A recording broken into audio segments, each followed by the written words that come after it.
Baik, bismillahirrahmanirrahim. Assalamualaikum warahmatullahi wabarakatuh. Perkenalkan, nama saya Akbar Maulana dengan nomor induk mahasiswa 25600470003 kelas RPLC.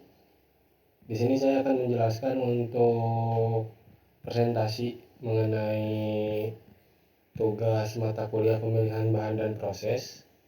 Di sini saya sudah membuat dari sisi makalah dan laporan untuk tugas besarnya. Di sini saya juga membuat untuk presentasinya. Maka di sini saya akan menjelaskan dan mempresentasikan analisis pemilihan bahan dan material yang saya pilih terutamanya. Di sini ada analisis untuk pemilihan bahan komposit multilayer proses manufaktur untuk pipa refrigeran sistem air conditioning.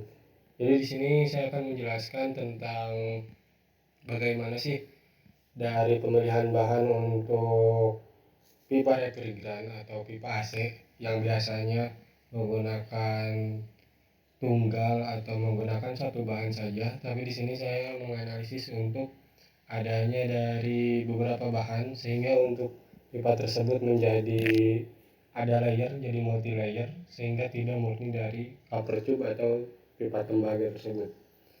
Oke, mari kita mulai. Pertama ada judulnya, bisa dilihat seperti pada layar. Kemudian di sini ada latar belakang. Untuk latar belakang di sini ada sistem pendingin udara atau air conditioning merupakan kebutuhan fundamental di berbagai sektor perumahan, komersial, industri maupun otomotif.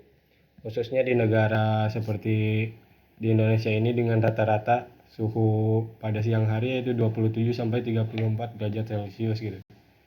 Salah satu komponen kritis dalam sistem AC adalah pipa refrigeran karena mengalirkan fluida refrigeran di mana siklusnya akan terus berulang. Apabila si pipa refrigerannya tidak dapat mengalirkan fluida dengan baik, maka si sistem pendingin atau air conditioning ini akan terhambat dan tidak berjalan dengan sempurna gitu. Jadi multi layer pipa AC menawarkan kombinasi keunggulan yang tidak bisa dicapai oleh material tunggal manapun gitu. Jadi dengan adanya multi layer ini, fleksibilitas bobot dan juga bobotnya tentunya berkurang. Yang biasanya bobotnya tinggi, dengan menggunakan multi layer ini bobotnya akan menjadi lebih ringan gitu.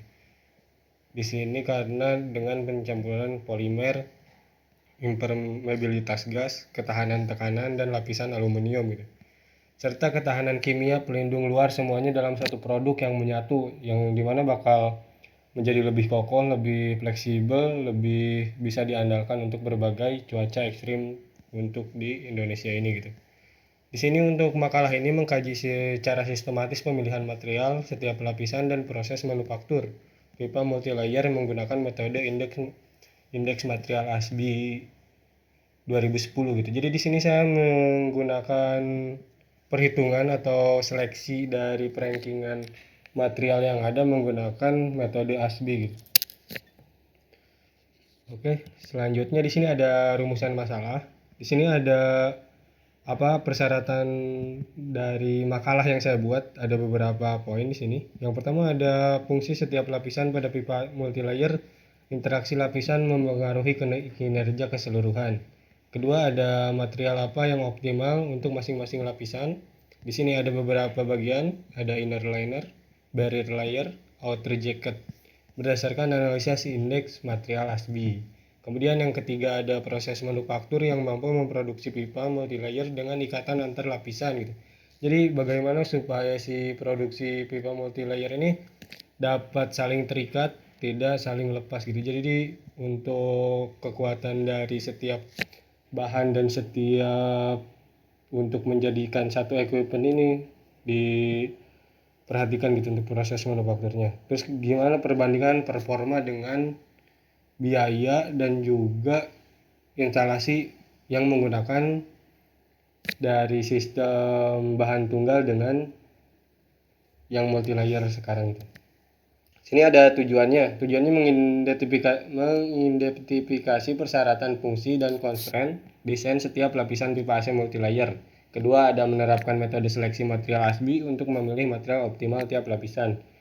Kemudian ada mengevaluasi dan memilih proses manufaktur yang menghasilkan ikatan antar lapisan berkekuatan tinggi pipa berdimensi presisi. Terakhir ada menganalisis trade-off performa biaya antara pipa AC multilayer dengan pipa tembaga konvensional biasanya. Di sini ada ruang lingkup. Di sini studi ini difokuskan pada pipa refrigeran fleksibel untuk sistem AC split residensial komersial yang ukurannya 1/4 in sampai dengan 3/4 in untuk diameter luarnya. Beroperasi pada tekanan untuk di paling high-nya di 42 bar, kemudian ada untuk temperaturnya di minus 40 derajat Celcius pada sisi suction atau sisi sub. Kemudian ada dari mencakup berdiameter besar bertekanan tinggi lebih dari 100 bar maupun pipa baja untuk karbon dioksida transitikal gitu. Kemudian di sini ada tinjauan pustaka. Untuk bab 2 dari tinjauan pustaka ini bisa dilihat ya, ada pipa multi layer. Produk manufaktur terdiri dari minimal 3 lapisan. Jadi kalau untuk bahan yang tunggal kan hanya biasanya dari sisi pipa tembaganya saja atau cover tube. Di sini kita jadi berlapis untuk tingkat pipanya itu. Di sini ada disatukan secara permanen melalui proses co-extraction dan juga adhesive bonding sehingga membentuk satu struktur monolit yang tidak dapat dipisahkan tanpa merusak integritas struktural. Setiap lapisan memiliki fungsi spesifik yang saling melengkapi.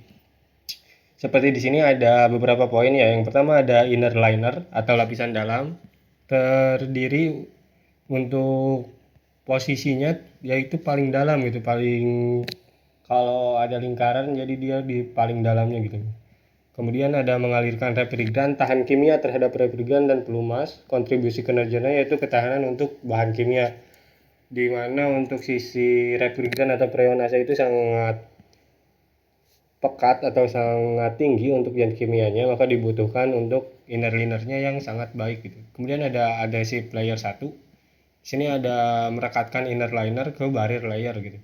Di sini ada interbond strength-nya bisa dilihat di sini. Kemudian ada barrier layer atau lapisan penghalang.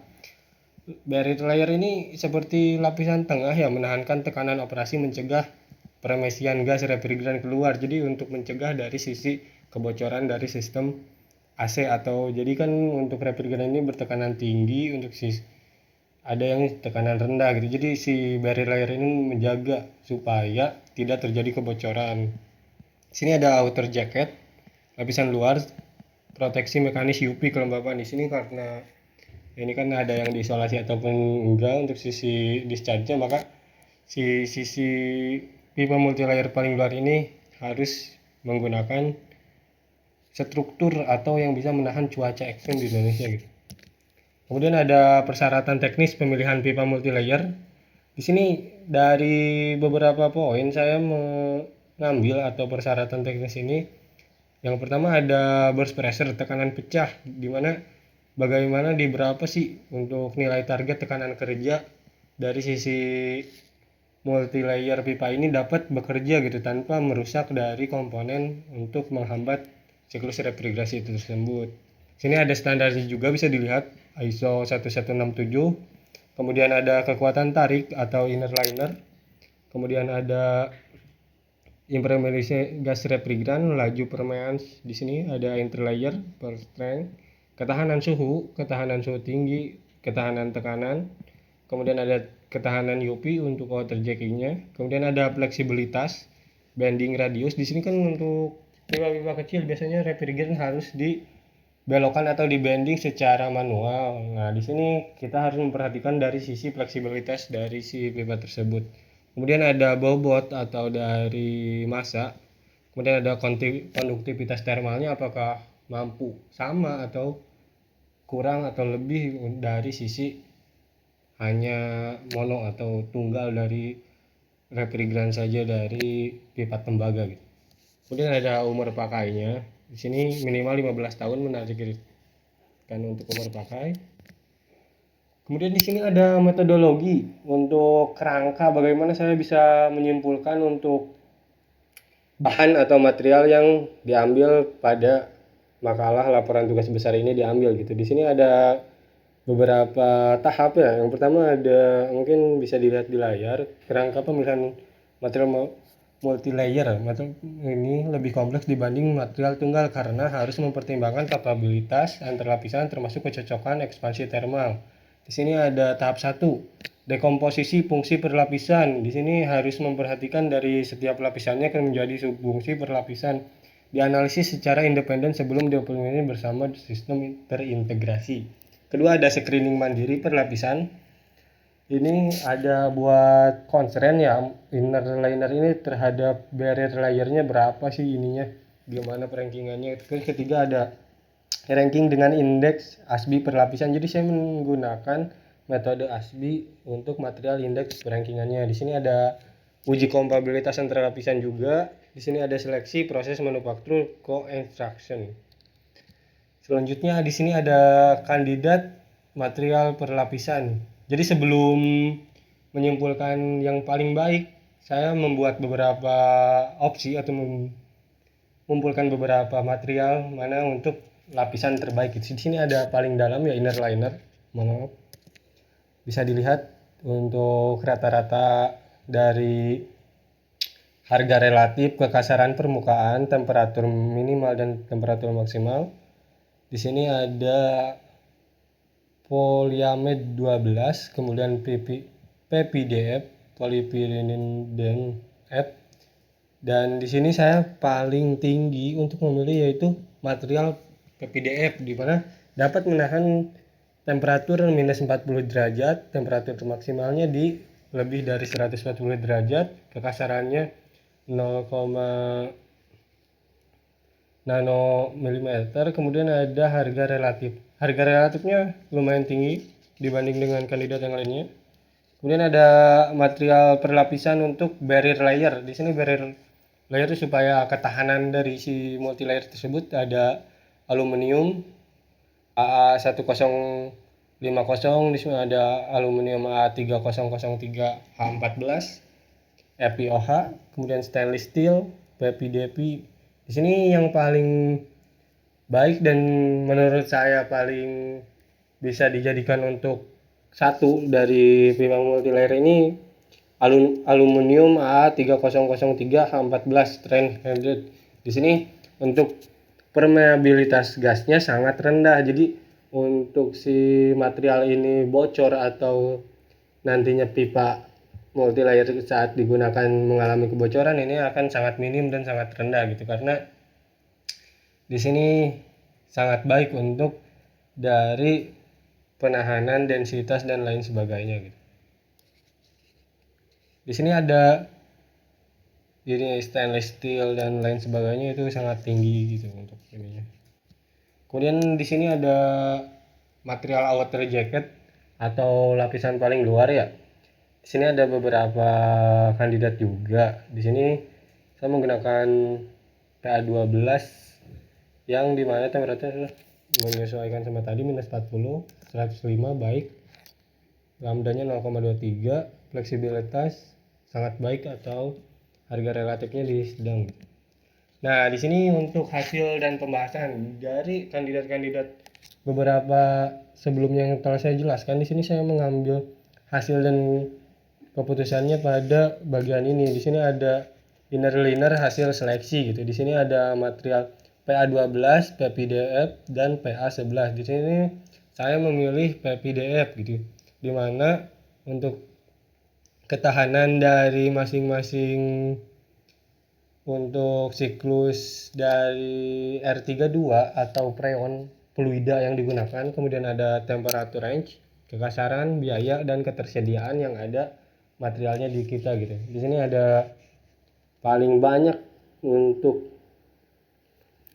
paling baik juga, di sini saya menggunakan PPDF gitu. Skornya di 86,5, kalau yang lain lebih rendah dari itu gitu. Dikarenakan mungkin ada ketersediaannya yang lebih langka, ada juga yang ketersediaannya bagus tetapi untuk nilai kekasarannya sangat tinggi, kemudian untuk range-nya dan bahan tidak bisa menahan dari si R32 atau fluida tersebut.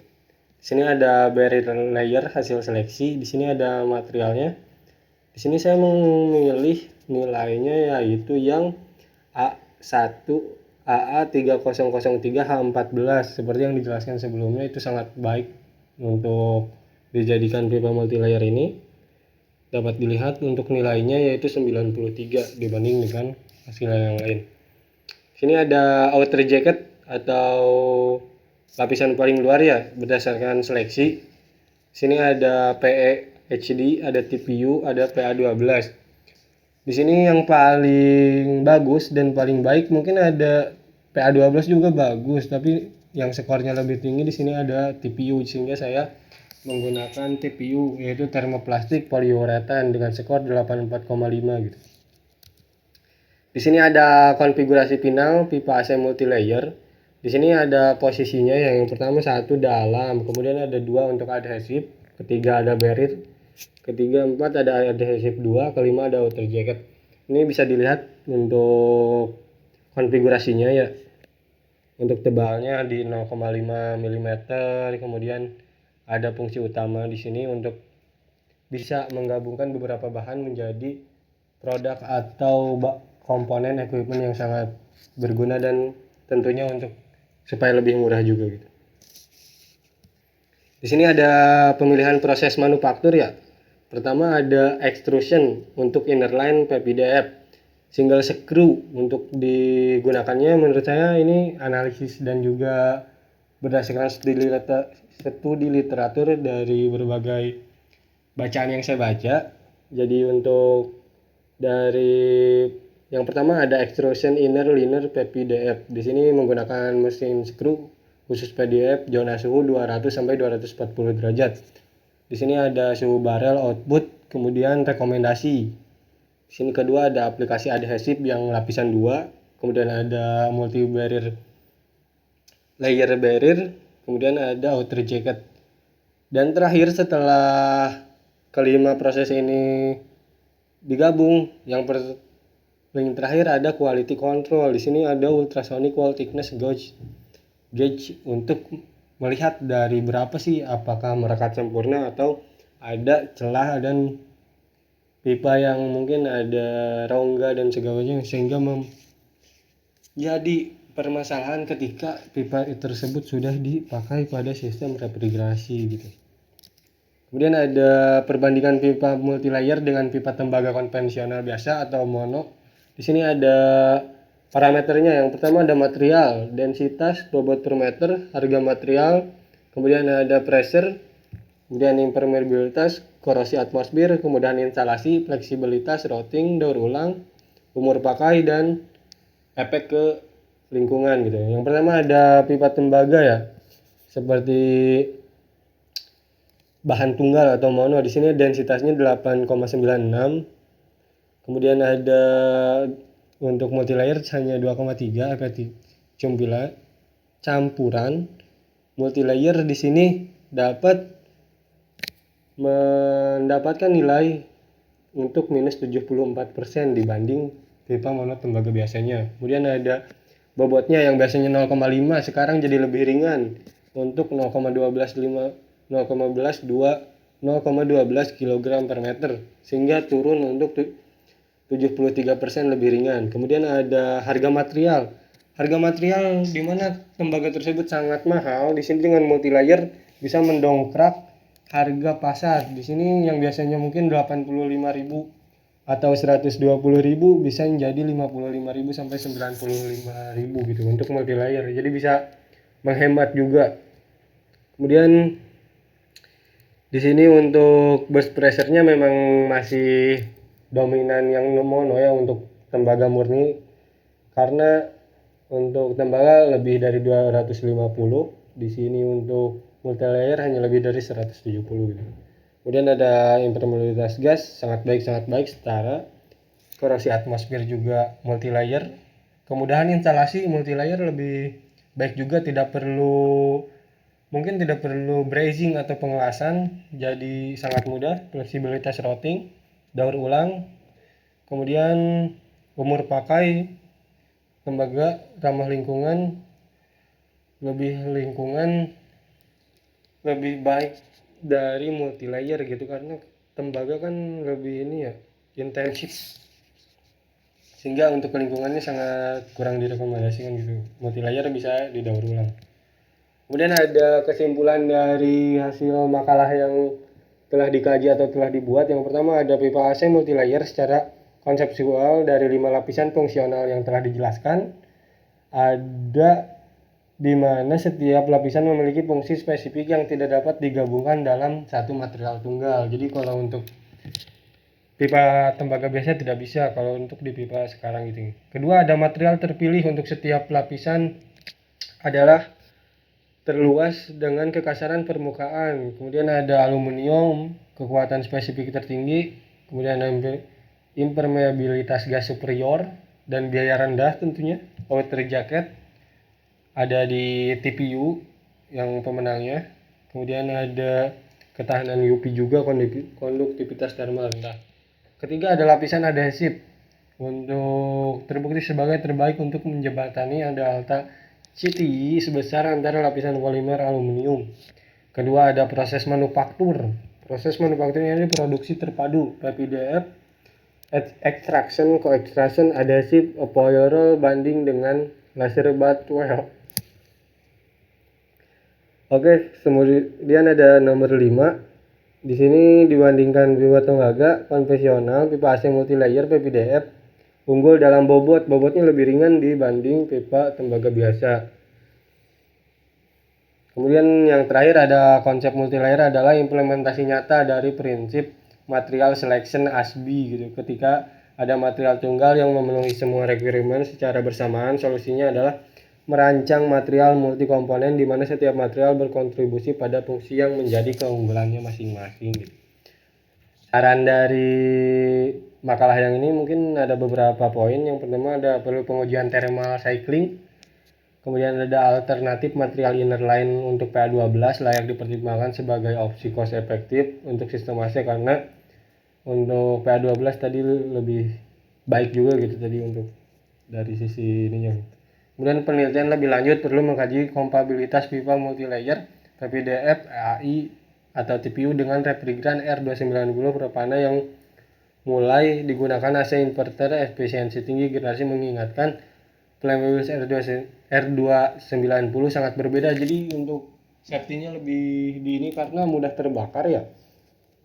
Untuk multi layer ini harus dicoba diuji, dibuatkan supaya lebih tahan terhadap api atau kebakaran gitu. Kemudian untuk penerapan di Indonesia perlu penyesuaian standar instalasi juga, mungkin tidak bisa langsung tergantikan tapi secara pelan-pelan bisa menjadi lebih baik juga supaya ada inovasi baru lah di kita. Kemudian ada studi life cycle assessment LCA komprehensif perlu digunakan untuk keunggulan pipa multi layer dalam jejak karbon produksi dibanding pipa tembaga, khususnya dalam konteks target net zero di 2060 di Indonesia. Tentunya karena multi layer mungkin ada beberapa tahapan atau produksi yang bisa menghasilkan gas karbon gitu. Di sini ada beberapa daftar pusaka. Daftar pustaka ada yang saya gunakan untuk sistem mengkaji makalah ini, ada bisa dilihat pada layar, lumayan banyak untuk bacaannya. Oke, mungkin sekian presentasi dari saya untuk menjelaskan makalah tugas besar pemilihan bahan dan proses. Terima kasih, mohon maaf apabila ada kekurangan. Sekali lagi saya ucapkan wassalamualaikum warahmatullahi wabarakatuh.